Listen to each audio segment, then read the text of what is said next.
No porch pirates can dare to steal from this man's porch. Stealing boxes from people's porches is not something new in the US, however, this man is done with it. A hard-working person is tired of strangers stealing the stuff that he pays with his hard-earned money. One day he decides to take revenge and teach these robbers a lesson and plans a hoax box. When the thief tries to steal the box, it goes boom. How would you feel if your package is dropped on the front door and somebody else steals it? This is a common practice in the US. These porch pirates roam around to check if any package is left unattended on the porch. They are given a name, porch pirates. Almost a third of all packages never reach the recipient. It is not because of any error in the delivery system, faulty postal service, or irresponsible vendors. These porch pirates rob these delivered boxes when the owners are not present in the house. These greedy ones just can't resist the urge to steal the boxes left unattended on the hard-working person's porch. Navy SEAL officer Arthur Russell also orders stuff online, but it never reaches him. When he comes home, his packages are always missing although they had been delivered. He was sick and tired of it, but he wasn't an unreasonable man to make some hasty decision. The officer always prided over the self-discipline he had mastered during his training days on the force. When this happened to him for the first time, Arthur was angry, but when this kept continuing for the second, third, and fourth time, he lost all his tolerance level and soared. From small items to big and from expensive to cheap things, all were stolen when he was away at work. Arthur did what any law-abiding individual would have done. He filed a complaint at the police station. However, the policeman showed no interest, probably because it was a common thing in the US. This further angered Arthur, and then finally he decided to take matters into his hands and punish those free hoarders. Before taking his plan ahead, he made multiple calls to the police station to confirm any progress. To his disappointment, there wasn't any. It was now time to work on his ultimate and creative revenge box. Any person who decides to go sidewalk shopping at Arthur's porch next time would have another thing coming. Arthur was a former Navy SEAL officer and had a unique set of skills and a hobby that is rather unusual for a normal person to pursue. His specialty was in unconventional warfare and had to carry out highly dangerous missions.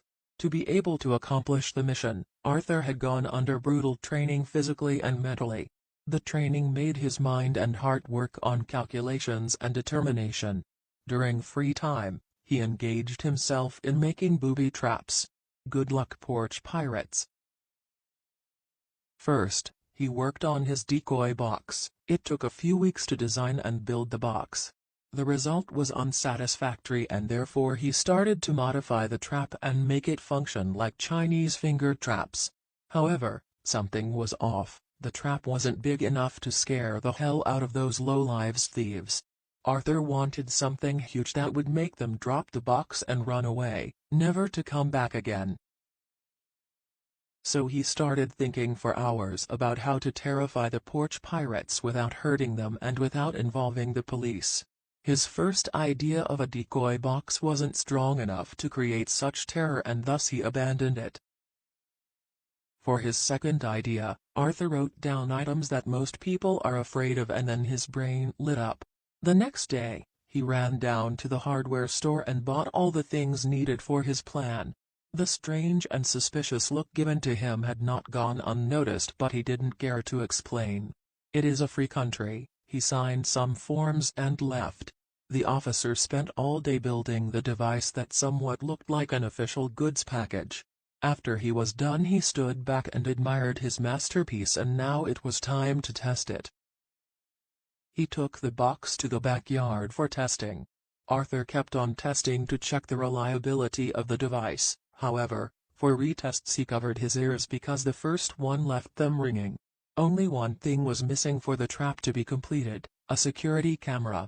So he drove down to the nearest store to get one. This time there was no escaping.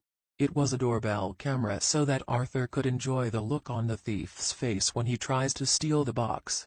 Unlike the police, The footage didn't disappoint him. The Navy SEAL officer carefully placed the box outside on the porch and waited patiently inside the house. As expected, he didn't have to wait much. The doorbell cam caught the thief shamefully strolling around the porch. Arthur could feel the adrenaline rush and was on the edge of his seat to see his plan unravel. Surprisingly, the thief was a woman. She rang the bell just to check if anyone was home. She became conscious of the motion sensor light and was about to return. However, she wasn't alone. A car approached and the driver signaled her to go back again. The woman comes back, looks around once more, and then grabs the package. Boom. The lady screams and runs toward the car at the speed of lightning that she didn't even realize her phone had fallen. He had a satisfying smirk on his face. But what was in the box?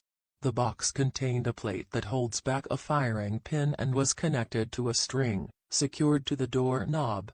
When the box is moved, the plates move enough to allow the pin to set off a 12-gauge shotgun blank. Even though this plan was genius, it was illegal. According to state law, a person cannot assemble explosive devices without a valid license. Although it was a blank, the method in which the box is made is illegal, said one police officer, Loretta Gould. Police didn't think this idea was good, and if the thief would have been hurt, the homeowner would be accountable for it. According to Gould, the trap itself is a crime and people need to realize that they cannot intentionally hurt a person even if he is a robber. Arthur would have ended up in jail if the Porch Pirates had filed a complaint against him, which does not happen. The trap was safe and wouldn't hurt anybody. He had tested it multiple times in his backyard. The testing was done with ripe tomatoes as well. It neither hurt Arthur nor the tomatoes. On the bright side, the snare did catch many criminals on the camera.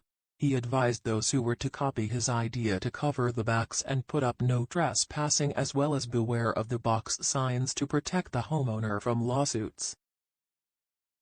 The involvement of police and legal discussion around the ploy would have stopped others from replicating the idea.